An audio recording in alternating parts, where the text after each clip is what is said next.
Durante casi 2000 años, una misma fe ha inspirado imperios, guerras, arte sublime, catedrales majestuosas y profundas divisiones. ¿Cómo pasó una pequeña comunidad perseguida a convertirse en la institución más influyente de Occidente? ¿Y por qué, si comparten raíces, hoy existen católicos y ortodoxos separados? En este vídeo vamos a recorrer toda la historia de la Iglesia, desde sus orígenes hasta la gran ruptura que cambió el mundo cristiano para siempre. Si te apasiona la historia contada de una manera diferente, suscríbete al canal, porque lo que estás a punto de descubrir no es solo religión, es poder, política y civilización. Año 30 de nuestra era. En un rincón polvoriento del imperio más poderoso del mundo, una provincia pequeña, incómoda y siempre al borde de la rebelión mira con desconfianza a Roma. Judea no es solo un territorio conquistado, es una tierra obsesionada con la promesa. Bajo el gobierno imperial y la autoridad de prefectos como Poncio Pilato, las águilas romanas vigilan cada movimiento mientras los impuestos ahogan al pueblo y las tensiones religiosas hierven en silencio. Roma tolera muchas creencias, pero en Judea la religión no es solo fe, es identidad nacional, ley civil y esperanza política. El Templo de Jerusalén no es simplemente un edificio, es el corazón espiritual de un pueblo que se considera elegido por Dios. Fariseos, saduceos, esenios y celotes discuten, interpretan la ley y, en algunos casos, conspiran. Unos buscan pureza espiritual, otros poder, otros revolución armada. Todos esperan algo, un Mesías. En ese escenario cargado de expectativa aparece un predicador galileo que habla del reino de Dios, pero no del modo que muchos imaginaban. Mientras Roma impone su orden con legiones y crucifixiones públicas, y las élites religiosas protegen su equilibrio precario con el imperio, comienza a gestarse un movimiento que no pretende derrocar al César con espadas, sino transformar el mundo desde dentro. Entender este contexto es clave. Porque la Iglesia no nace en el mármol de las catedrales ni en los palacios papales. Nace en calles vigiladas por soldados romanos, en discusiones rabínicas, en una sociedad dividida entre colaboración y resistencia. Nace en un mundo donde religión y política son inseparables. Y precisamente por eso, lo que comienza aquí terminará cambiando imperios. Si te está gustando este viaje al origen de todo, suscríbete ahora, porque estamos apenas en el punto de partida. Lo que empezó como una pequeña llama en Judea acabará separando Oriente y Occidente, enfrentando patriarcas y papas, y dividiendo a la cristiandad entre católicos y ortodoxos. Pero antes del cisma, antes del poder, estuvo este momento, una provincia sometida, un pueblo expectante y una historia que estaba a punto de comenzar. En medio de aquella Judea tensa, vigilada por Roma y atravesada por la esperanza mesiánica, aparece una figura inesperada, Jesús de Nazaret. No nace en un palacio ni lidera un ejército. Camina entre aldeas polvorientas, habla en parábolas y se rodea de pescadores, recaudadores y gente común. Su mensaje no gira en torno a la conquista política, sino a algo más radical: el reino de Dios ya está aquí, pero no como lo imaginan. Predica el amor al enemigo en una tierra que sueña con expulsar al invasor.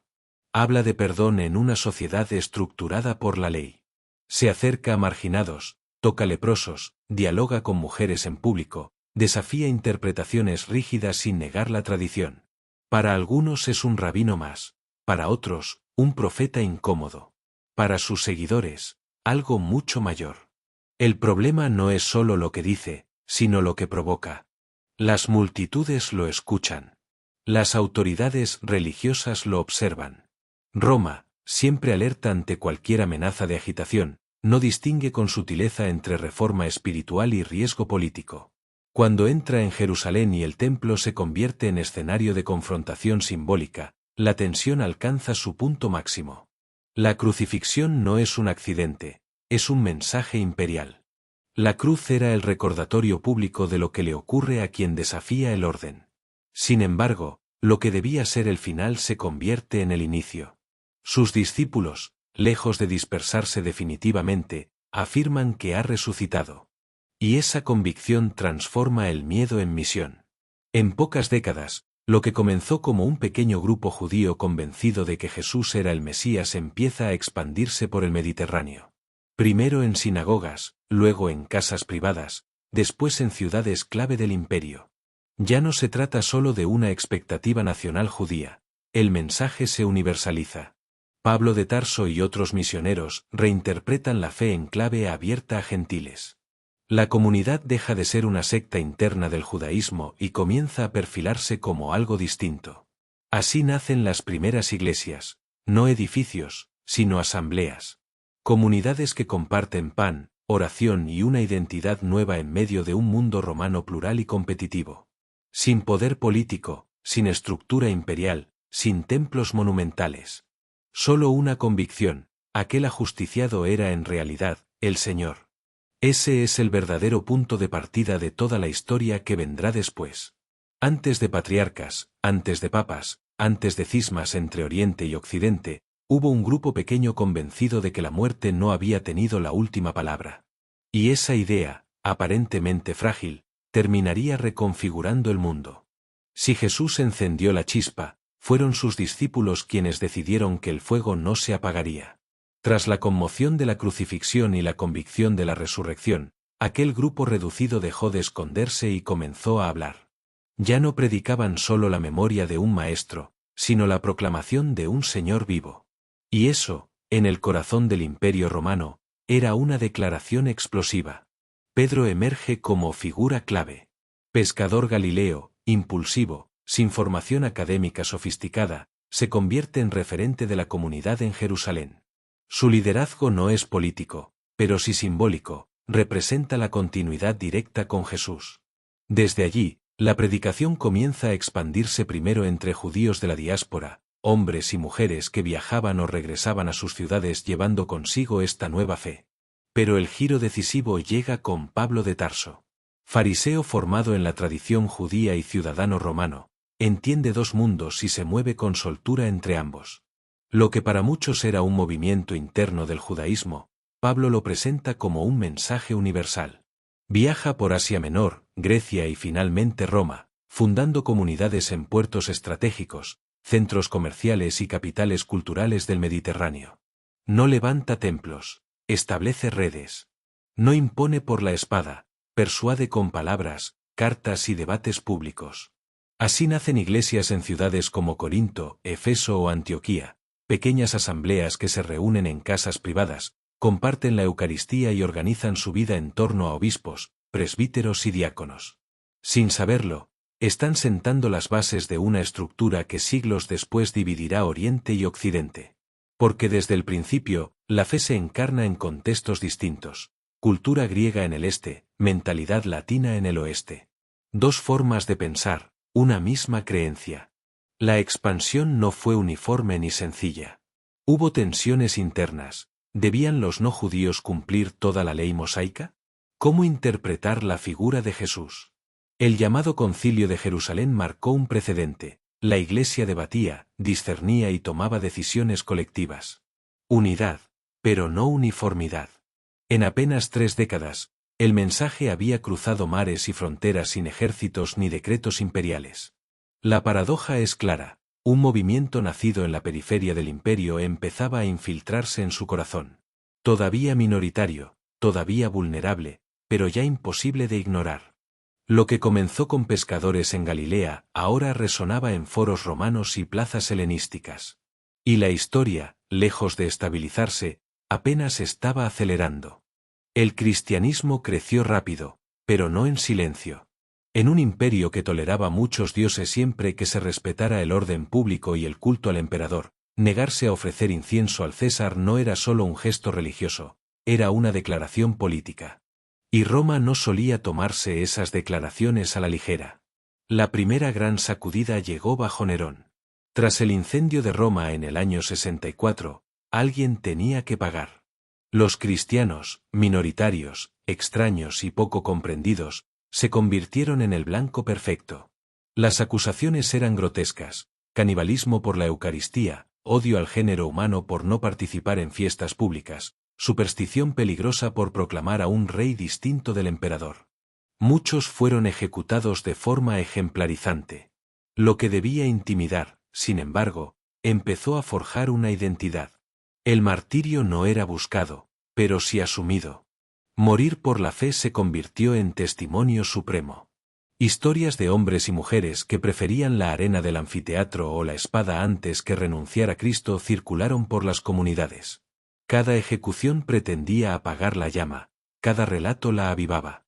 La sangre de los mártires, dirían más tarde, era semilla. Las persecuciones no fueron constantes ni iguales en todo el imperio. Hubo periodos de relativa calma y otros de brutal intensidad. Bajo emperadores como Decio, se exigieron certificados de sacrificio a los dioses romanos. Quien se negaba, sufría consecuencias. Pero fue con Diocleciano cuando llegó la ofensiva más sistemática a comienzos del siglo IV, destrucción de iglesias, quema de escritos sagrados, encarcelamiento de líderes. La intención era clara, borrar al cristianismo del mapa. Y, sin embargo, ocurrió lo contrario. Lejos de desaparecer, las comunidades se organizaron mejor. Surgieron debates internos sobre cómo tratar a quienes habían cedido bajo presión, se fortalecieron las figuras episcopales y la red entre iglesias se hizo más sólida. La adversidad obligó a definir creencias, estructuras y disciplina. En medio del miedo, la Iglesia empezó a parecerse más a una institución. Paradójicamente, mientras Roma intentaba reafirmar su unidad imponiendo culto imperial, estaba contribuyendo a consolidar otra lealtad más profunda y transversal. El cristianismo dejó de ser una secta marginal para convertirse en una fuerza social resistente. Cuando el imperio creyó tenerla contra las cuerdas, ya había echado raíces demasiado profundas. Antes de convertirse en religión oficial, antes de catedrales y concilios, la Iglesia fue una comunidad perseguida que aprendió a sobrevivir en la sombra. Y esa experiencia marcaría para siempre su memoria colectiva, tanto en Oriente como en Occidente. Durante casi 3 siglos, el cristianismo sobrevivió en los márgenes del imperio. De pronto, todo cambió. No fue una revolución armada ni una victoria militar de los creyentes, sino algo más inesperado, el favor del poder. A comienzos del siglo IV, el imperio romano estaba desgarrado por luchas internas, tetrarquías inestables y ambiciones cruzadas. En ese tablero apareció una figura decisiva, Constantino I. La tradición cuenta que, antes de la batalla del Puente Milvio en el año 312, Constantino tuvo una visión, un símbolo cristiano acompañado de la frase «con este signo vencerás». Venciera por fe, estrategia o cálculo político, lo cierto es que salió triunfante. Y con él, el cristianismo dio un salto histórico. En el 313, junto a Licinio, promulgó el llamado Edicto de Milán, que concedía libertad de culto en el imperio. No convertía al cristianismo en religión oficial, pero sí lo sacaba de la ilegalidad. El efecto fue inmediato. Las comunidades dejaron de reunirse en secreto. Los obispos comenzaron a actuar con mayor visibilidad.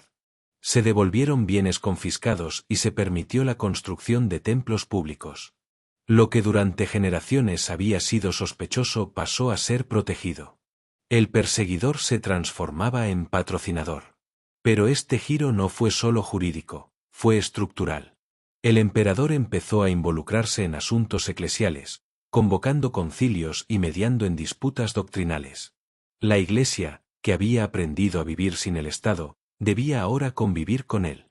La relación entre altar y trono, apenas insinuada hasta entonces, comenzaba a tomar forma. Y esa alianza, beneficiosa para ambos, traería consecuencias profundas. Constantino fundó además una nueva capital en Oriente, Constantinopla, que pronto sería centro político y religioso de enorme influencia. Sin saberlo, estaba sembrando el escenario donde siglos después madurarían tensiones entre Roma y Oriente.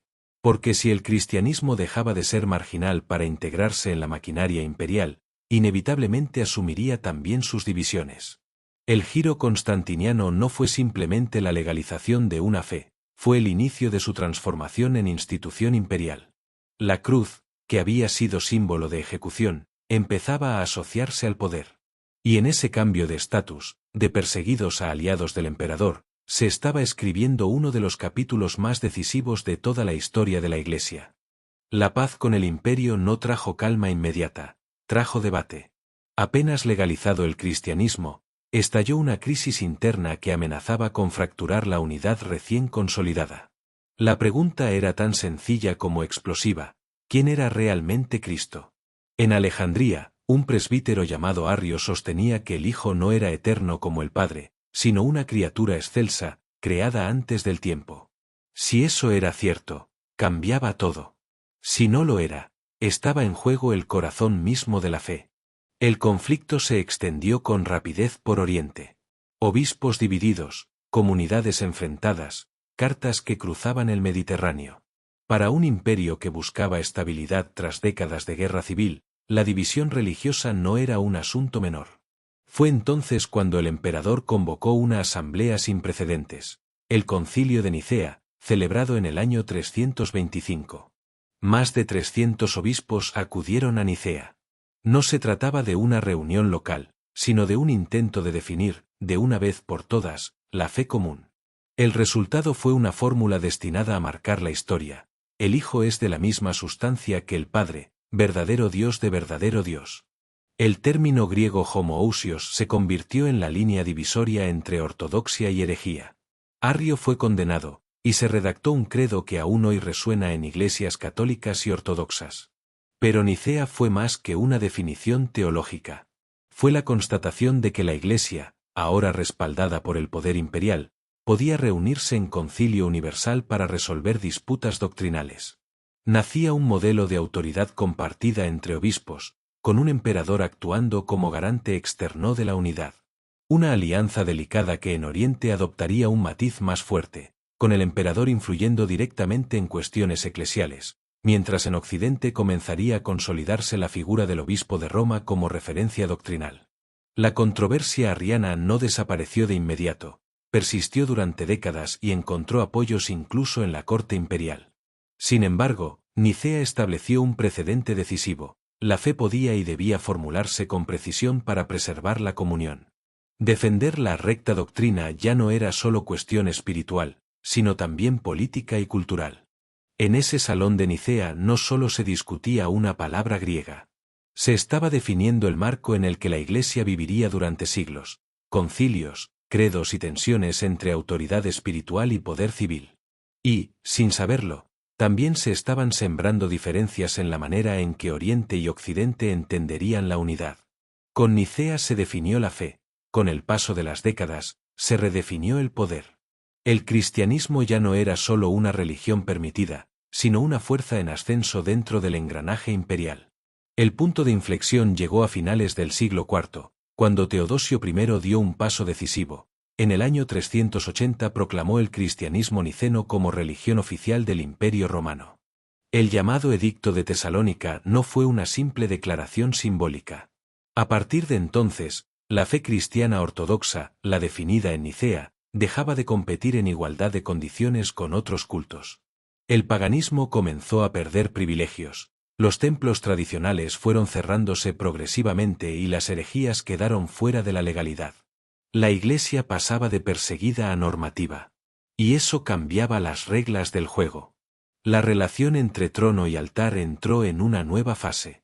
El emperador se veía a sí mismo como protector de la unidad religiosa, mientras los obispos adquirían un peso social y político cada vez mayor. Las sedes episcopales en ciudades clave, Roma, Constantinopla, Alejandría, Antioquía, empezaron a consolidar su influencia. La fe ya no solo moldeaba conciencias, también estructuraba el orden público. Pero esta alianza no fue una fusión sin tensiones. El episodio entre Teodosio y Ambrosio de Milán es revelador. Tras una masacre en Tesalónica, el obispo exigió al emperador penitencia pública antes de permitirle entrar en la iglesia. El mensaje era claro: aunque el cristianismo fuera oficial, el poder civil no estaba por encima de la autoridad moral de la iglesia. Era un equilibrio frágil, lleno de matices. En Oriente, el emperador tendió a intervenir más directamente en cuestiones eclesiales, configurando un modelo que más tarde se asociaría al llamado cesaropapismo. En Occidente, donde la estructura imperial empezaba a debilitarse, el obispo de Roma fue ganando protagonismo como figura de estabilidad. Sin planearlo, la geografía política estaba influyendo en la evolución espiritual. La Iglesia imperial trajo estabilidad, recursos y expansión cultural, pero también riesgos, fe mezclada con ambición, conversiones por conveniencia, debates teológicos atravesados por intereses políticos. La cruz se alzaba ahora en palacios y foros, no solo en casas privadas. Lo que comenzó como un movimiento marginal se había convertido en columna vertebral del imperio. Y en ese nuevo escenario, donde religión y poder caminaban juntos, se estaban dibujando lentamente las diferencias que siglos después separarían definitivamente a Oriente y Occidente. El imperio ya era cristiano. La fe había encontrado su lugar en el poder. Pero mientras la Iglesia se consolidaba, el mapa político cambiaba bajo sus pies. En el año 330, Constantino I inauguró una nueva capital sobre la antigua Bizancio, Constantinopla. No era solo una ciudad estratégica entre Europa y Asia, era una declaración. El centro del mundo romano se desplazaba hacia Oriente. Roma conservaba su prestigio histórico y el peso simbólico de los apóstoles Pedro y Pablo. Pero políticamente ya no era el corazón del imperio. Constantinopla, en cambio, nacía como capital imperial cristiana desde su origen, adornada con iglesias, protegida por murallas imponentes y gobernada directamente por el emperador. Dos ciudades, dos historias, una misma fe, y cada vez más diferencias. En Occidente, el obispo de Roma comenzó a reforzar su autoridad moral en un contexto donde el poder imperial se debilitaba progresivamente. Las invasiones germánicas y la inestabilidad política hicieron que la figura papal adquiriera un papel de referencia y continuidad. En Oriente, en cambio, el patriarca de Constantinopla crecía a la sombra, y bajo la influencia de un emperador fuerte. Allí, Iglesia e imperio funcionaban como dos engranajes del mismo sistema. Las tensiones no surgieron de un día para otro. Al principio eran cuestiones de precedencia. ¿Qué sede tenía mayor honor? ¿Roma por su antigüedad y vínculo apostólico, o Constantinopla por ser la nueva capital imperial? El Concilio de Constantinopla del 381 reconoció a la nueva capital un lugar de honor después de Roma, algo que en Occidente no se aceptó sin reservas. La competencia simbólica empezaba a asomar. Pero las diferencias iban más allá del protocolo. El latín dominaba en Occidente, el griego en Oriente. La teología se expresaba con matices distintos, la espiritualidad adoptaba tonos propios, y la política condicionaba las decisiones eclesiales. Mientras en Roma se afirmaba cada vez más la primacía del obispo como sucesor de Pedro, en Constantinopla se fortalecía una visión más colegial entre patriarcas bajo la coordinación imperial. Nadie hablaba aún de ruptura. La Iglesia seguía siendo una, al menos formalmente. Sin embargo, la distancia cultural, lingüística y política crecía lentamente. Dos centros de poder, dos maneras de entender la autoridad, dos contextos históricos divergentes. El eje del cristianismo se había dividido geográficamente, y esa fractura silenciosa sería el preludio de algo mucho más profundo. Roma y Constantinopla no eran enemigas, pero tampoco eran iguales. Y en esa sutil diferencia, casi imperceptible al principio, se estaba gestando el conflicto que siglos después cambiaría para siempre la historia del cristianismo. El año 476 no fue solo una fecha, fue un símbolo. Cuando el joven emperador Rómulo Augustulo fue depuesto por el caudillo germano Odoacro, el Imperio Romano de Occidente dejó de existir como estructura política. No hubo un estruendo universal ni un colapso inmediato de ciudades, pero sí algo más profundo. El orden que había sostenido durante siglos a Occidente se desvanecía. Las legiones ya no respondían a Roma. Las fronteras se habían desdibujado. Visigodos, ostrogodos, vándalos y francos ocupaban territorios que antes obedecían a un emperador. En medio de esa fragmentación, una institución permanecía sorprendentemente intacta, la Iglesia. Mientras el poder imperial se desmoronaba, el obispo de Roma seguía allí. No como emperador, pero sí como referente. La administración eclesiástica, con diócesis, obispos y redes de comunicación, ofrecía una estructura que trascendía las nuevas fronteras políticas. Donde el Estado fallaba, la Iglesia organizaba ayuda, mediaba conflictos y mantenía cierta continuidad cultural. En ese contexto, la figura del Papa empezó a adquirir un peso distinto. Ya no era solo un líder espiritual entre otros patriarcas del mundo cristiano, en Occidente se convertía en punto de cohesión.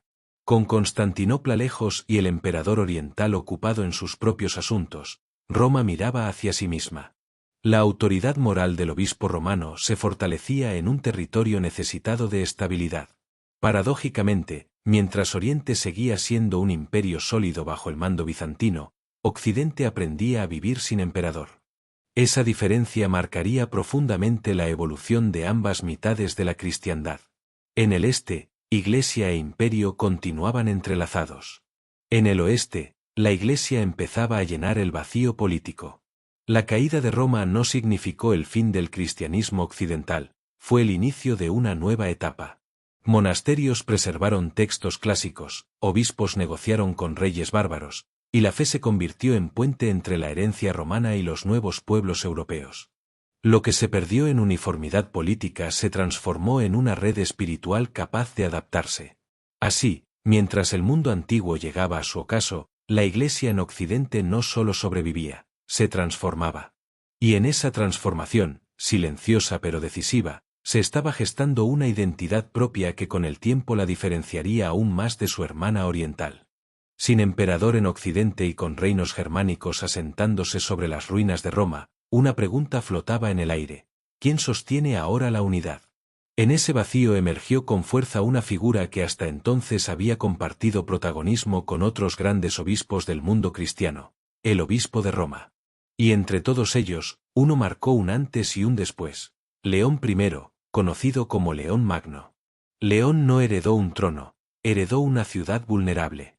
Roma ya no era capital imperial, pero seguía siendo símbolo de autoridad histórica y apostólica. La tradición que vinculaba su sede con Pedro otorgaba al obispo romano un peso especial. León entendió algo crucial: en un mundo fragmentado, la autoridad espiritual podía convertirse en eje de cohesión. No fue solo teólogo, fue diplomático.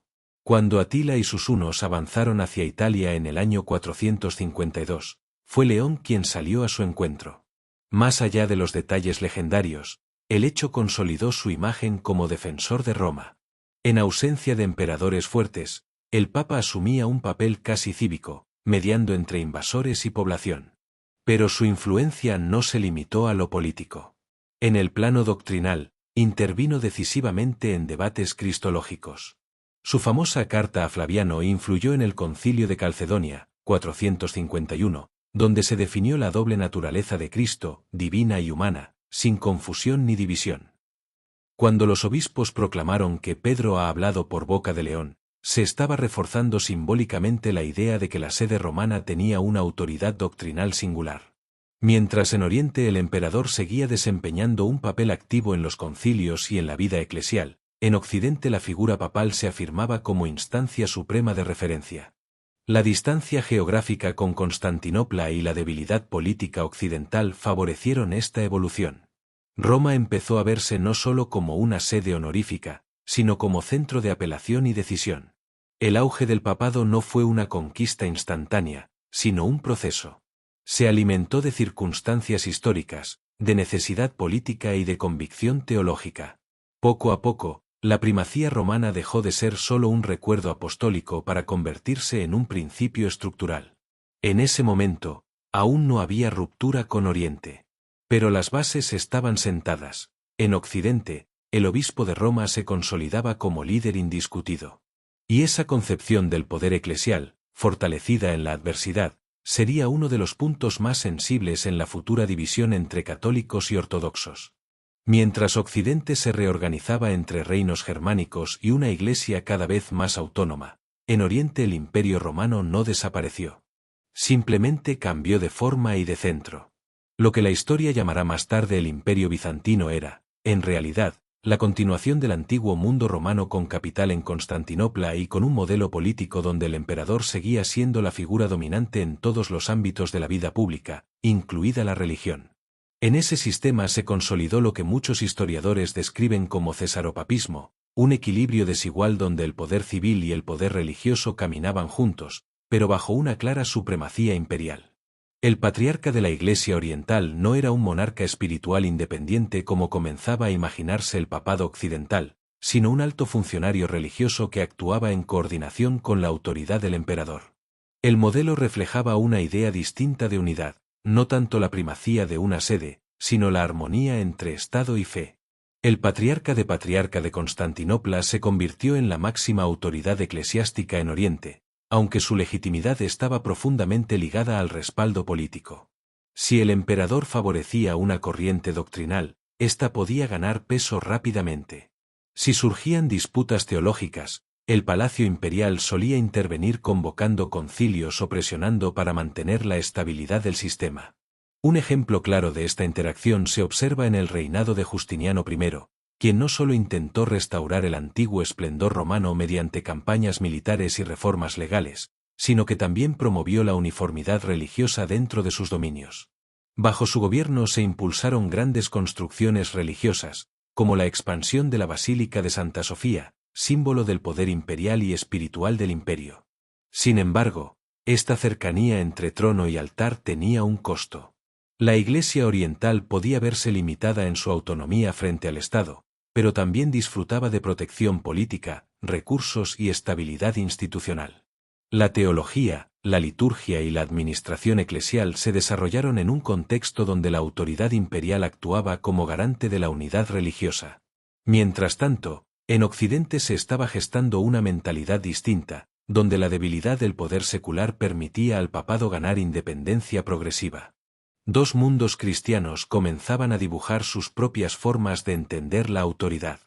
Oriente imaginaba la cristiandad como un imperio sagrado guiado por el emperador y el patriarca. Occidente empezaba a concebir la Iglesia como una institución espiritual con liderazgo propio. Así, el Imperio bizantino no solo defendió la herencia romana, sino que moldeó una visión del cristianismo donde la política y la religión eran inseparables. Y esa diferencia estructural, casi invisible al principio, sería uno de los factores que con el tiempo alimentaría la distancia entre las tradiciones católica y ortodoxa. A medida que la Iglesia se consolidaba en Oriente y Occidente, la distancia no era solo geográfica o política, era también lingüística y cultural. En Occidente, el latín se convirtió en el vehículo natural de la teología, la liturgia y la administración eclesiástica. En Oriente, el griego dominaba, y con él un enfoque filosófico, lógico y sistemático de la fe que se diferenciaba del pragmatismo romano. Dos lenguas, sí, pero también dos mentalidades que poco a poco marcarían estilos distintos de entender la autoridad, la doctrina y la espiritualidad. El latín era preciso, sólido y orientado a la ley y al orden. La Iglesia occidental heredó del Imperio romano un sentido jerárquico claro: obispos, presbíteros y diáconos, todos alineados bajo la primacía del obispo de Roma, sucesor de Pedro. La tradición jurídica romana permeó la forma en que se redactaban decretos, se resolvían disputas doctrinales y se organizaban concilios. Para Occidente, la unidad se expresaba mediante la autoridad central, la disciplina y la claridad normativa. El griego, en cambio, promovía un pensamiento dialéctico y contemplativo. Los teólogos orientales, influidos por Platón, Aristóteles y la filosofía helenística, buscaban matices, definiciones precisas y explicaciones profundas de lo divino. Para ellos, la fe no era solo obediencia, sino comprensión intelectual y espiritual. La tradición bizantina valoraba el consenso entre patriarcas y la mediación imperial, equilibrando la autoridad eclesiástica con la del emperador. La diversidad no era necesariamente amenaza, sino parte de la riqueza de la Iglesia. Estas diferencias se reflejaban en el culto. En Occidente, la liturgia se orientaba hacia la claridad y la participación práctica de los fieles. En Oriente, la oración se entrelazaba con la filosofía, la iconografía y la contemplación mística, creando espacios donde lo visual y lo teológico se fundían. Dos lenguas, dos estilos de espiritualidad, dos formas de comunicar lo mismo: la fe en Cristo. Incluso la traducción de textos generaba debates. Palabras como filioque, que se introducirían siglos después, mostraban cómo un matiz lingüístico podía desencadenar tensiones doctrinales. Lo que en Occidente parecía una clarificación natural, en Oriente era una desviación teológica. Y así, sin darse cuenta, la lengua se convirtió en frontera, no de enemigos, sino de perspectivas. Latín y griego no eran solo medios de comunicación, eran lentes que daban forma a la comprensión de Dios, al papel de la Iglesia y a la autoridad de sus líderes. Dos tradiciones que compartían raíces apostólicas, pero que ya comenzaban a pensar y sentir el cristianismo de maneras distintas. Y esa divergencia cultural sería, siglos después, uno de los cimientos del cisma que dividiría Occidente y Oriente para siempre. En un mundo donde el cristianismo ya estaba ligado al poder político y a las estructuras imperiales, surgió una forma distinta de vivir la fe, retirarse del ruido para buscar a Dios en el silencio. Así nació el monacato, una respuesta espiritual que no pretendía competir con el imperio, sino trascenderlo.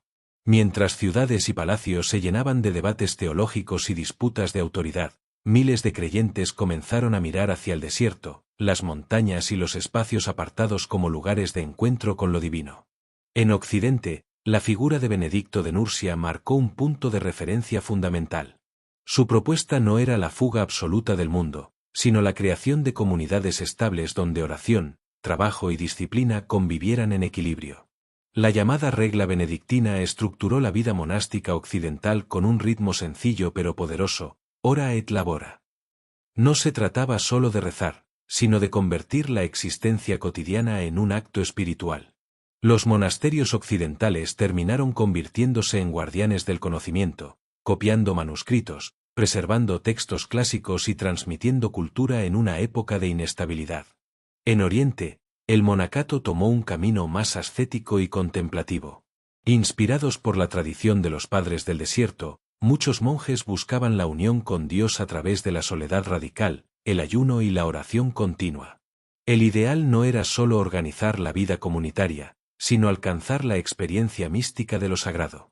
Los monasterios orientales se integraban menos en la economía social y más en la vida espiritual, funcionando como centros de contemplación y reflexión teológica.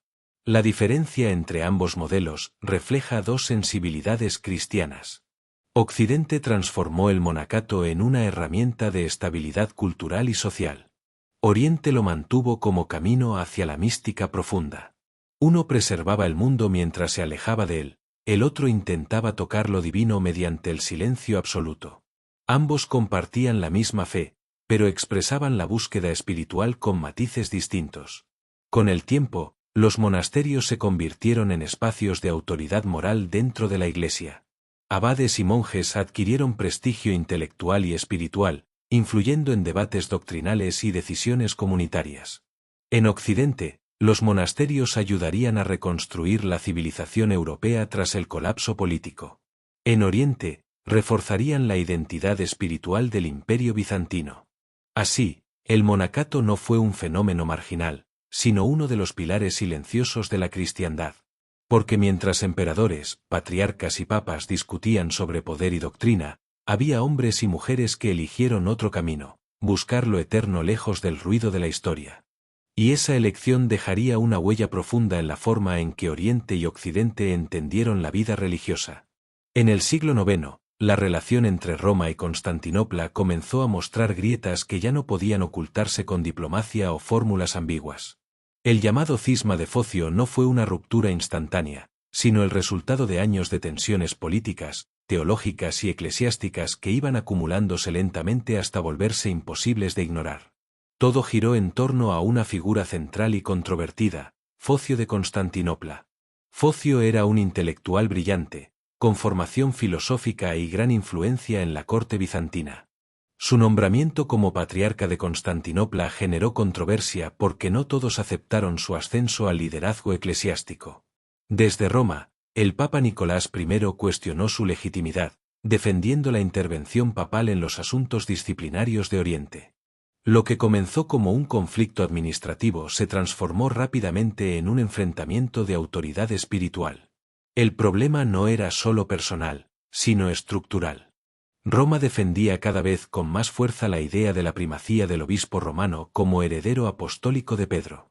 Constantinopla, por su parte, sostenía un modelo más colegiado, donde el patriarca actuaba dentro de un sistema eclesial en el que el emperador también tenía un papel relevante. Dos visiones de Iglesia empezaban a chocar, una centralizada en Occidente y otra integrada en la estructura imperial oriental. Otro elemento crítico fue la evangelización de los pueblos eslavos. Misioneros orientales utilizaron el griego y permitieron el uso de lenguas locales en la liturgia, mientras Roma defendía con mayor fuerza el latín como lengua unificadora del culto occidental. Lo que parecía un detalle cultural se convirtió en un símbolo de identidad religiosa. Porque la lengua no era solo comunicación, era también tradición, poder y pertenencia. Las acusaciones mutuas se multiplicaron. Roma cuestionaba la autonomía de Constantinopla y su dependencia del poder imperial. Oriente criticaba la creciente centralización papal y la pretensión de autoridad universal del obispo romano. Sin embargo, a pesar de las excomuniones y disputas, la ruptura total aún no se había producido. Seguía existiendo un frágil intento de unidad formal, sostenido más por conveniencia política que por consenso teológico profundo.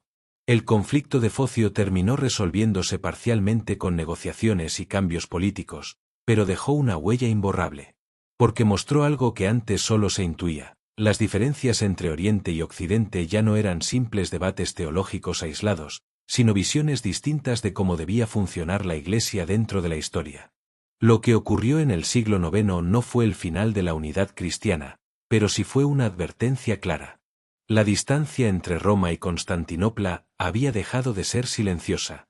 Y aunque nadie quería admitirlo abiertamente, el cristianismo estaba comenzando a caminar sobre dos caminos paralelos que con el tiempo se separarían aún más. Entre los muchos debates que marcaron la relación entre Oriente y Occidente, pocos fueron tan pequeños en apariencia y tan explosivos en sus consecuencias como la controversia del Filioque. La discusión no surgió de un conflicto militar ni de una ambición política directa, sino de una frase añadida a un credo. Y, sin embargo, esa frase tocaba el corazón mismo de la teología cristiana. El problema estaba en la procesión del Espíritu Santo. La tradición oriental sostenía que el Espíritu procede del Padre, manteniendo una formulación que consideraba más fiel a los primeros concilios ecuménicos. Occidente, en cambio, comenzó a incorporar la expresión y del Hijo al credo niceno-constantinopolitano, especialmente en territorios bajo influencia latina. Lo que para Roma era una clarificación doctrinal, para Constantinopla parecía una alteración no consensuada de una fórmula universal. La cuestión no era solo teológica. También era un asunto de autoridad. Oriente criticaba que la Iglesia occidental modificara un credo ecuménico sin la aprobación de un concilio general. Roma defendía que su papel apostólico le permitía introducir aclaraciones doctrinales para proteger la ortodoxia de la fe. Detrás del debate sobre el Espíritu Santo se escondía un conflicto más profundo: ¿quién tenía la última palabra en la interpretación de la tradición cristiana? El patriarca de Constantinopla y el obispo de Papa de Roma representaban dos modelos de autoridad eclesial. Oriente tendía a valorar la colegialidad entre patriarcas, con el emperador bizantino actuando como garante político de la estabilidad religiosa. Occidente, por su parte, reforzaba la idea de primacía papal como principio de unidad doctrinal. No era solo una disputa religiosa, era una diferencia en la manera de entender el liderazgo espiritual. El contexto cultural también alimentaba la tensión. La teología oriental, influida por la filosofía griega, buscaba preservar el misterio divino y evitar formulaciones que considerara excesivamente racionalizadoras. La tradición occidental, heredera del pensamiento jurídico romano, tendía a precisar los conceptos para evitar ambigüedades doctrinales. Dos estilos intelectuales que, aunque buscaban la misma verdad, la expresaban con gramáticas espirituales distintas. El debate sobre el Filioque se extendió lentamente por las cortes imperiales, los monasterios y las escuelas teológicas. No provocó una ruptura inmediata, pero se convirtió en un símbolo de desconfianza. Porque ya no se discutía solo sobre palabras, sino sobre el derecho a definir la fe común. Con el tiempo, esta controversia sería recordada como una de las semillas del distanciamiento entre cristianos de Oriente y Occidente. No fue una guerra, ni una invasión, ni un decreto imperial.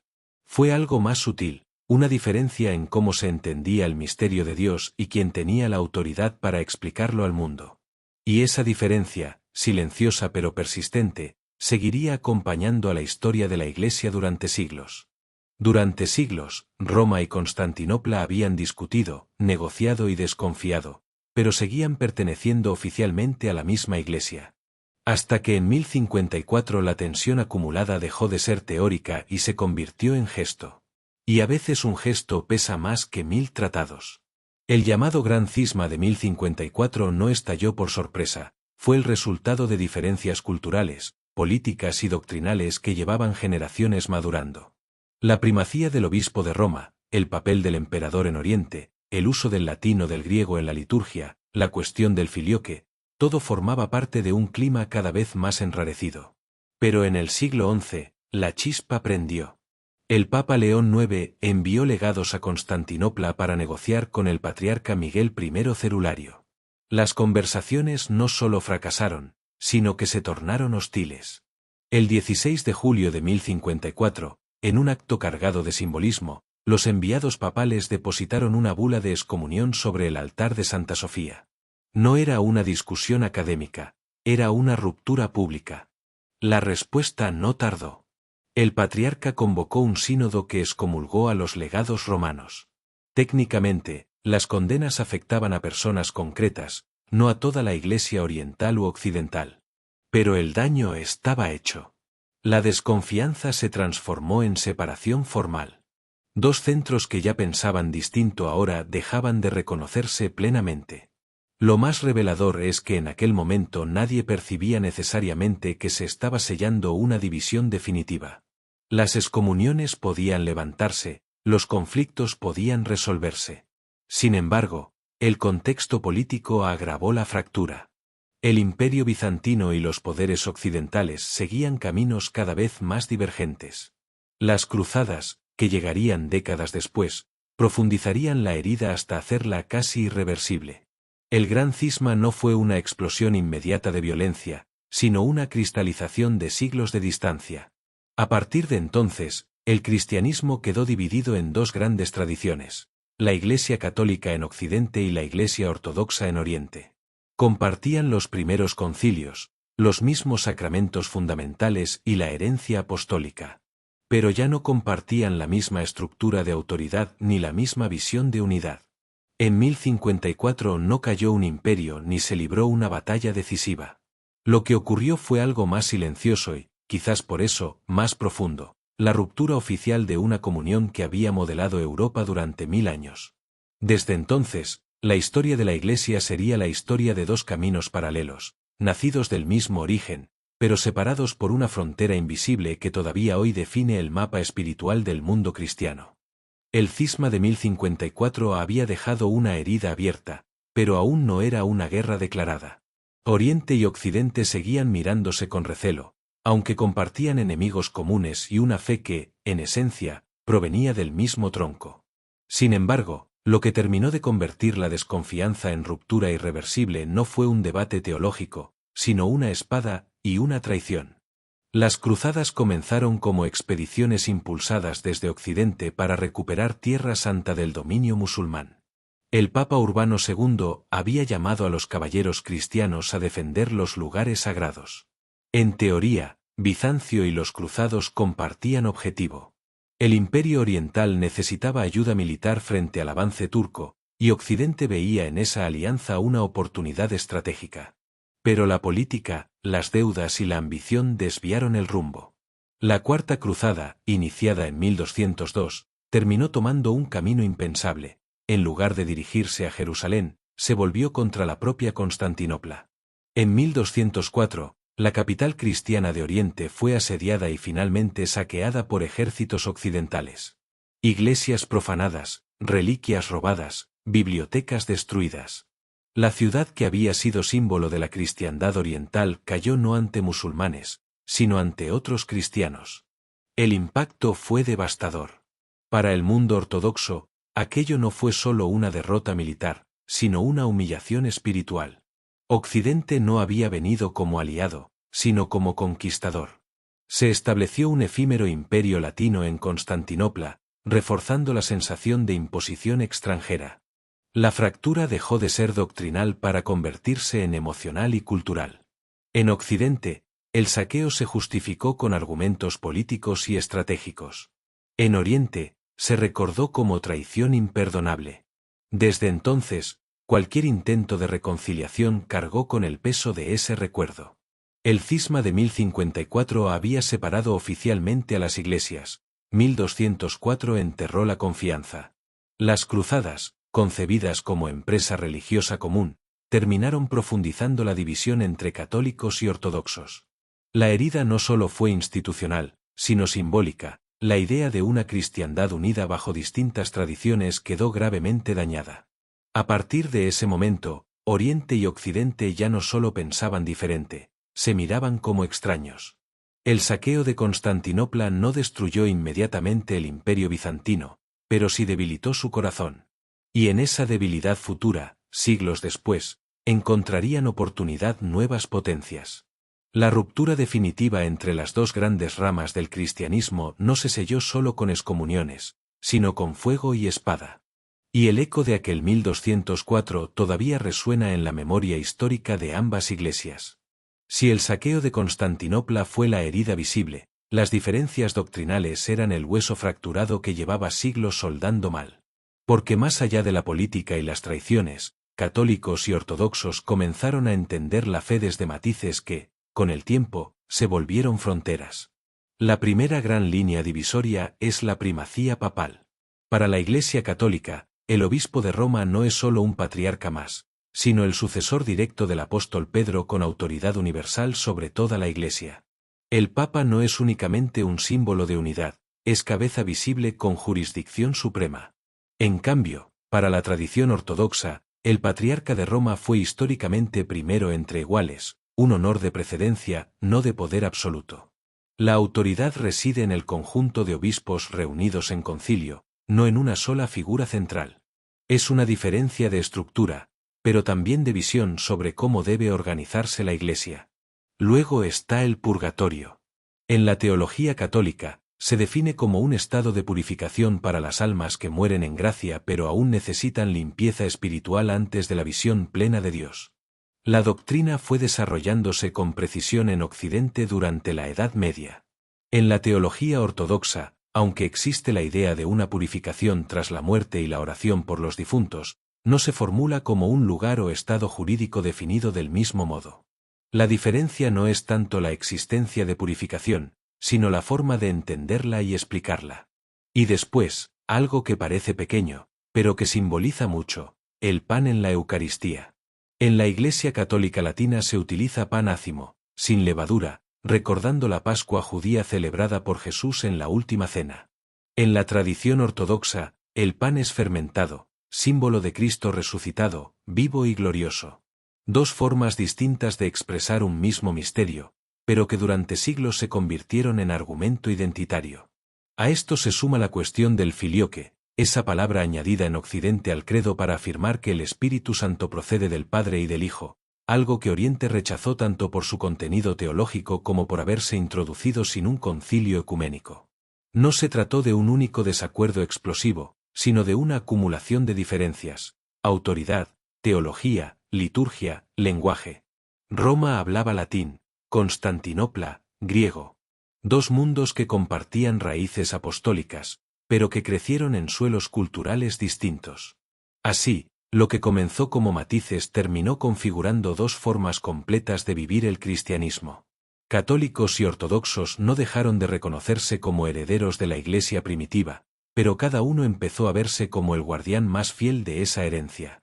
Y en esa convicción, firme y profunda, se consolidó una separación que ya no era solo histórica, sino doctrinal. Si la doctrina marca el mapa, la liturgia revela el alma. Porque cuando un fiel entra en un templo católico latino y luego cruza el umbral de una iglesia ortodoxa, percibe que algo es distinto incluso antes de escuchar una sola palabra. No es otra fe, pero sí otra forma de respirarla. En el mundo ortodoxo, el icono no es decoración, es ventana al cielo. No se trata simplemente de arte religioso, sino de teología pintada. Las imágenes siguen reglas precisas, colores simbólicos, proporciones que buscan mostrar la realidad transfigurada. No intentan ser realistas, sino eternas. Ante un icono no se mira solamente, se ora. En Occidente, el arte sagrado evolucionó hacia el naturalismo, el volumen, la emoción humana. Las esculturas y pinturas católicas buscaron acercar lo divino a lo tangible. Oriente preservó el misterio, Occidente exploró la encarnación visible. También el celibato marca un contraste claro. En la Iglesia Católica Latina, el celibato sacerdotal se consolidó como norma obligatoria para los presbíteros, entendiendo su vida como entrega total e indivisa. En la tradición ortodoxa, los hombres casados pueden ser ordenados sacerdotes, siempre que el matrimonio sea previo a la ordenación, aunque los obispos deben ser célibes, normalmente elegidos entre monjes. No es una cuestión de mayor o menor exigencia, sino de disciplina eclesiástica distinta. La estructura jerárquica refuerza esa diferencia de sensibilidad. El catolicismo se articula en torno a una autoridad central fuerte, el Papa como vértice visible de unidad. En la ortodoxia, en cambio, existen varias iglesias autocéfalas, como la de Constantinopla, Moscú o Antioquía, que se gobiernan a sí mismas, unidas por la fe común y la comunión sacramental, pero sin una figura única con jurisdicción universal. Es una red de patriarcados más que una pirámide con un solo vértice. La espiritualidad también late con ritmos distintos. En Oriente, la oración esicasta, el silencio interior, la repetición del Señor Jesucristo, ten piedad de mí como latido constante del alma.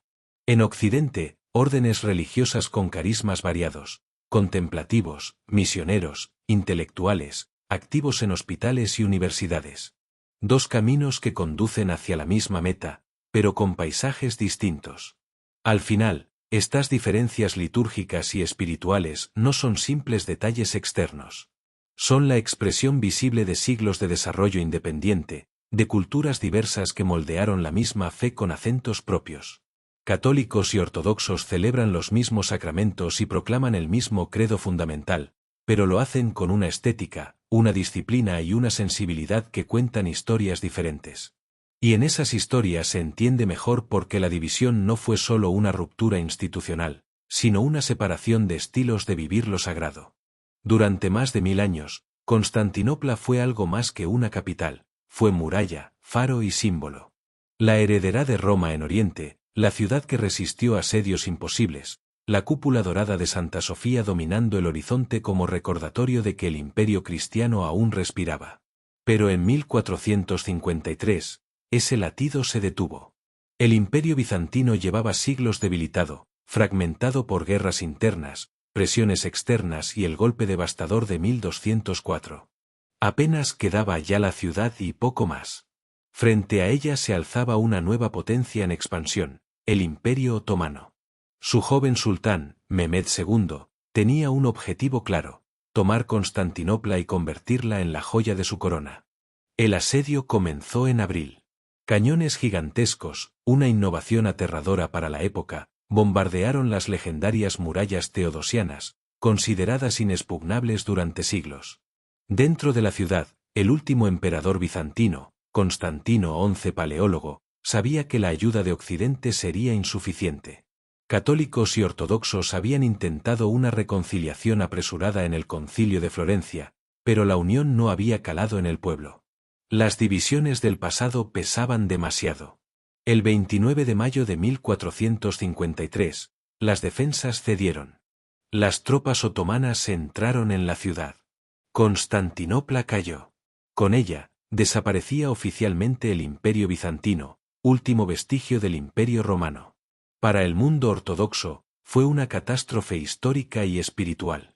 El centro político de su civilización quedaba bajo dominio islámico. Santa Sofía, corazón litúrgico de Oriente, fue transformada en mezquita. Para Occidente, la caída tuvo un eco distinto: conmoción, sí, pero también distancia. Roma ya no podía mirar a Constantinopla como hermana rival, sino como ciudad perdida. La fractura entre católicos y ortodoxos no se cerró ante la amenaza común, llegó demasiado tarde. Sin embargo, la ortodoxia no desapareció. Bajo el sistema otomano, el patriarca de Constantinopla asumió funciones civiles sobre los cristianos ortodoxos del imperio. Y mientras la vieja capital cambiaba de nombre y destino, en el norte emergía otra aspirante espiritual. Moscú comenzó a presentarse como la tercera Roma, heredera de la fe ortodoxa tras la caída de la segunda. 1453 no fue solo el fin de un imperio, fue el cierre definitivo de una era iniciada con Constantino el Grande. La Iglesia, dividida desde hacía siglos, perdía uno de sus pilares históricos. Oriente sobrevivía, pero ya no como imperio cristiano, sino como comunidad de fe bajo dominio extranjero. Y el mapa del cristianismo quedaba transformado para siempre.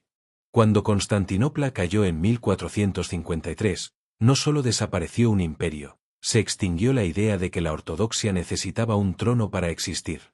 Durante más de 1000 años, Iglesia e imperio habían caminado casi de la mano en Oriente. El emperador protegía la fe, el patriarca legitimaba el orden. De pronto, el trono quedó vacío, y la cruz tuvo que aprender a sostenerse sola. Bajo el dominio del Imperio Otomano, el sultán no intentó borrar el cristianismo ortodoxo, pero sí lo subordinó. El patriarca de Constantinopla se convirtió en líder religioso y también civil de los cristianos ortodoxos dentro del sistema del millet, una estructura que organizaba a las minorías religiosas. Era una paradoja histórica. El sucesor espiritual de los grandes patriarcas bizantinos ahora ejercía su autoridad por concesión del sultán musulmán. La Iglesia sobrevivió, pero en condiciones nuevas. Sin ejército, sin emperador, sin poder político propio. Las catedrales monumentales quedaron atrás, la fe se refugió en monasterios, parroquias humildes y tradiciones familiares. La identidad ortodoxa se volvió aún más espiritual y comunitaria. Si antes el imperio era el escudo, ahora lo era la memoria. Los monasterios jugaron un papel decisivo. Lugares como el Monte Athos se transformaron en faros de continuidad, custodios de manuscritos, liturgia y vida ascética. Allí, lejos del ruido de la política, la oración mantenía encendida la llama de una tradición que había perdido su capital, pero no su esencia. Al mismo tiempo, en los Balcanes y en tierras eslavas, la ortodoxia se convirtió en un elemento clave de identidad nacional frente al poder otomano. Ser ortodoxo no era solo una cuestión religiosa, era también una forma de resistir culturalmente. En Rusia, libre del dominio turco, la idea de Moscú como tercera Roma tomó fuerza. Si Roma había caído en la herejía, según la visión oriental, y Constantinopla ante el Islam, Moscú se presentaba como la última guardiana de la fe verdadera. La Iglesia ortodoxa, privada de su imperio, demostró que su supervivencia no dependía de coronas ni de ejércitos. Se adaptó, negoció, resistió. Pagó impuestos especiales, soportó restricciones, pero mantuvo intacta su liturgia, su teología y su estructura episcopal. Paradójicamente, la caída política fortaleció su dimensión espiritual. Ya no era la Iglesia de un imperio, sino la Iglesia de un pueblo disperso bajo dominio extranjero. Y en esa vulnerabilidad encontró una nueva forma de continuidad. Sin trono, sin águilas imperiales, pero con iconos, incienso y memoria. Sobrevivir sin imperio fue su mayor prueba, y también su confirmación histórica. En 1517, un monje agustino clavó, o al menos envió, unas tesis que sacudirían los cimientos de Occidente. No fue en Constantinopla, ni en Moscú, ni en Antioquía. Fue en el corazón del mundo latino, en el Sacro Imperio. Y aunque la fractura entre Roma y Oriente llevaba siglos consolidada, lo que hizo Martín Lutero cambió el equilibrio de todo el cristianismo. La Reforma protestante no afectó directamente a la Iglesia ortodoxa en sus territorios tradicionales, pero sí alteró el tablero completo. Hasta entonces, la gran división visible era entre católicos y ortodoxos. Con Lutero y los movimientos que le siguieron, calvinistas, anglicanos y otras corrientes reformadas, Occidente dejó de ser un bloque compacto bajo Roma. La unidad latina se fragmentó. Para la Iglesia católica, el desafío fue inmediato y existencial. No se trataba de una diferencia cultural como la que había separado a Oriente y Occidente, sino de una ruptura doctrinal interna, autoridad de la Escritura, papel del Papa, sacramentos, salvación. El cristianismo occidental entraba en una era de guerras de religión, reformas internas y redefinición teológica. Desde la perspectiva ortodoxa, el fenómeno se observó con cierta distancia. No eran parte del conflicto directo entre Roma y los reformadores, pero sí percibían una oportunidad y un riesgo. Por un lado, el debilitamiento del poder católico en Europa modificaba el equilibrio político. Por otro, algunas ideas protestantes parecían más cercanas a la tradición oriental en ciertos aspectos, como la crítica al centralismo papal. Sin embargo, las diferencias teológicas también eran profundas, especialmente en lo sacramental y litúrgico. La Reforma obligó a redefinir el concepto mismo de cristiandad. Ya no existían solo dos grandes pulmones, Oriente y Occidente, sino múltiples confesiones compitiendo por legitimidad. La Iglesia católica respondió con la Contrarreforma y el Concilio de Trento, reforzando disciplina, doctrina y misión global. La ortodoxia, mientras tanto, continuó su camino bajo dominio otomano o en el mundo eslavo, relativamente al margen de las guerras religiosas occidentales. Pero el impacto fue real. El mapa cristiano dejó de ser una línea divisoria entre Roma y Constantinopla para convertirse en un mosaico complejo. A partir del siglo XVI, hablar de la Iglesia ya no significaba lo mismo que en la Edad Media.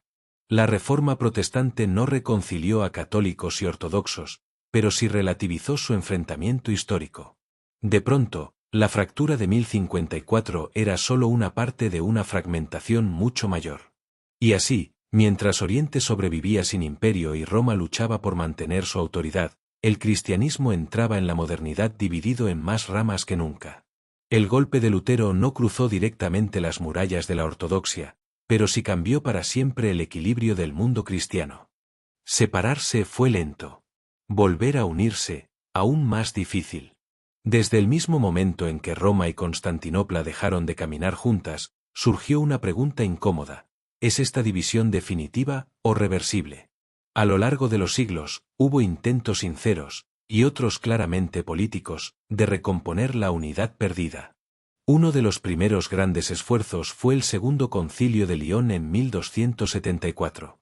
El emperador bizantino, presionado por amenazas militares, buscaba apoyo occidental y aceptó condiciones que implicaban reconocer la primacía papal. Sobre el papel hubo acuerdo.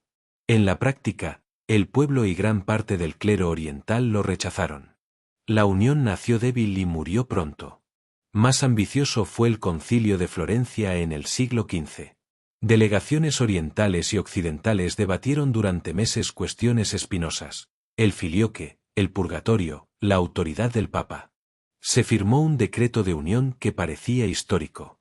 Pero cuando los obispos regresaron a Constantinopla, la reacción fue fría, incluso hostil. Muchos ortodoxos sintieron que la unión era una concesión forzada ante el peligro otomano, no un acuerdo nacido de convicción común. La caída de la ciudad en 1453 terminó de sepultar ese intento. Durante siglos, el diálogo quedó prácticamente congelado. La desconfianza acumulada, el recuerdo del saqueo de 1204 y las diferencias doctrinales pesaban demasiado. Sin embargo, el siglo XX abrió una etapa distinta. En 1965, Roma y Constantinopla levantaron mutuamente las excomuniones de 1054 en un gesto simbólico de enorme carga histórica. No significó unidad plena, pero sí un cambio de tono, del anatema al diálogo. Desde entonces, comisiones teológicas mixtas han abordado cuestiones clave como la primacía, la sinodalidad y el papel del obispo de Roma en un eventual marco común. El debate ya no se formula en términos de imposición, sino de comprensión histórica y teológica. Aún así, los obstáculos siguen siendo profundos: diferencias eclesiológicas, tensiones internas dentro del propio mundo ortodoxo y factores geopolíticos que influyen más de lo que parece. La reunificación no es solo un problema doctrinal, es también una cuestión de memoria. Las heridas del pasado no se borran con una firma. Católicos y ortodoxos comparten sacramentos, sucesión apostólica y gran parte de la fe antigua, pero divergen en la forma de entender la autoridad y la estructura de la Iglesia. Así, la historia de los intentos de reunificación es una mezcla de esperanza y frustración. Momentos en los que pareció posible cerrar la brecha, seguidos de retrocesos inesperados. La unidad, deseada por muchos, sigue siendo una meta compleja. No imposible, pero tampoco sencilla. Entre concilios, gestos simbólicos y diálogos discretos, la pregunta permanece abierta: ¿podrá la Iglesia volver a respirar plenamente con ambos pulmones algún día? Hoy, después de casi 1000 años de separación, la pregunta ya no es solo histórica, sino actual: ¿qué comparten realmente católicos y ortodoxos, y que los mantiene todavía en orillas distintas? Comparten mucho más de lo que muchos imaginan. Ambos conservan la sucesión apostólica, celebran 7 sacramentos, veneran a la Virgen María, honran a los santos y profesan el credo nacido en los primeros concilios ecuménicos. La liturgia, aunque distinta en forma, mantiene una estructura sacramental común. La Eucaristía sigue siendo el centro. No estamos ante religiones diferentes, sino ante dos tradiciones que brotan del mismo tronco antiguo. La diferencia más visible sigue siendo la estructura. En el mundo católico, todo converge en una figura central, el obispo de Roma, el Papa, cuya sede está en la Ciudad del Vaticano. Desde allí se articula una organización global con diócesis distribuidas por todo el planeta, un derecho canónico unificado y una autoridad última claramente definida. La unidad se expresa de forma vertical, con una cabeza visible que ejerce primacía universal. En la ortodoxia, la realidad es distinta. No existe un Vaticano ortodoxo. Hay varias iglesias autocéfalas, como la de Constantinopla, Moscú, Serbia, Grecia o Rumanía, que se gobiernan a sí mismas. Comparten fe, sacramentos y comunión, pero no dependen administrativamente de un único líder universal. El patriarca de Constantinopla tiene un primado de honor, pero no una jurisdicción equivalente a la del Papa en el catolicismo. La unidad ortodoxa se vive de manera más colegial, más sinodal. También persisten diferencias doctrinales no resueltas, la formulación del filioque en el credo latino, la comprensión exacta de la primacía papal y su alcance, ciertos desarrollos teológicos posteriores en Occidente que Oriente no asumió de la misma forma. No son detalles menores, porque tocan la estructura misma de la Iglesia. Y, sin embargo, el tono ha cambiado. El diálogo es constante. Los encuentros entre líderes religiosos ya no están marcados por anatemas, sino por declaraciones conjuntas y gestos simbólicos. Las tensiones existen, a veces influidas por factores políticos contemporáneos, pero el lenguaje es distinto al de siglos pasados. La situación actual refleja una paradoja: nunca antes ha habido tanta cercanía en el diálogo, y sin embargo la unidad plena sigue sin concretarse. Católicos y ortodoxos caminan paralelos, conscientes de su historia común y de sus diferencias persistentes. Dos pulmones que comparten el mismo aire antiguo, pero que aún no respiran completamente al unísono. La gran pregunta flota desde hace siglos, como un eco que nunca termina de apagarse: ¿volverán algún día a estar plenamente unidas Roma y Oriente? La historia ha demostrado que separarse fue más sencillo que reencontrarse. Pero también ha demostrado que las heridas, aunque profundas, no siempre son definitivas. En el mundo contemporáneo, el escenario es complejo. Por un lado, el ecumenismo ha dejado de ser una rareza para convertirse en una prioridad declarada.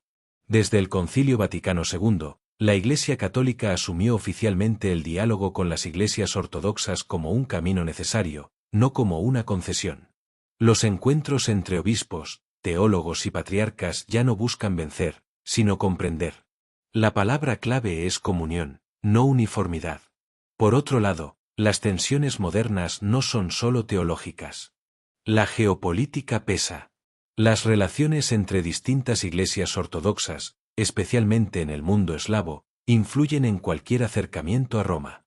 Las crisis contemporáneas, los conflictos regionales y las identidades nacionales hacen que la religión y la política vuelvan a entrelazarse, como tantas veces en la historia. La unidad no depende únicamente de documentos firmados, sino de contextos históricos concretos. En el plano doctrinal, los puntos sensibles siguen siendo claros: la primacía del obispo de Roma y cómo entenderla en un marco verdaderamente sinodal, la recepción del filioque, ciertas formulaciones dogmáticas desarrolladas en Occidente tras el cisma.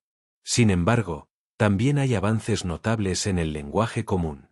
Muchos teólogos coinciden en que algunas diferencias podrían ser más de expresión que de fe sustancial.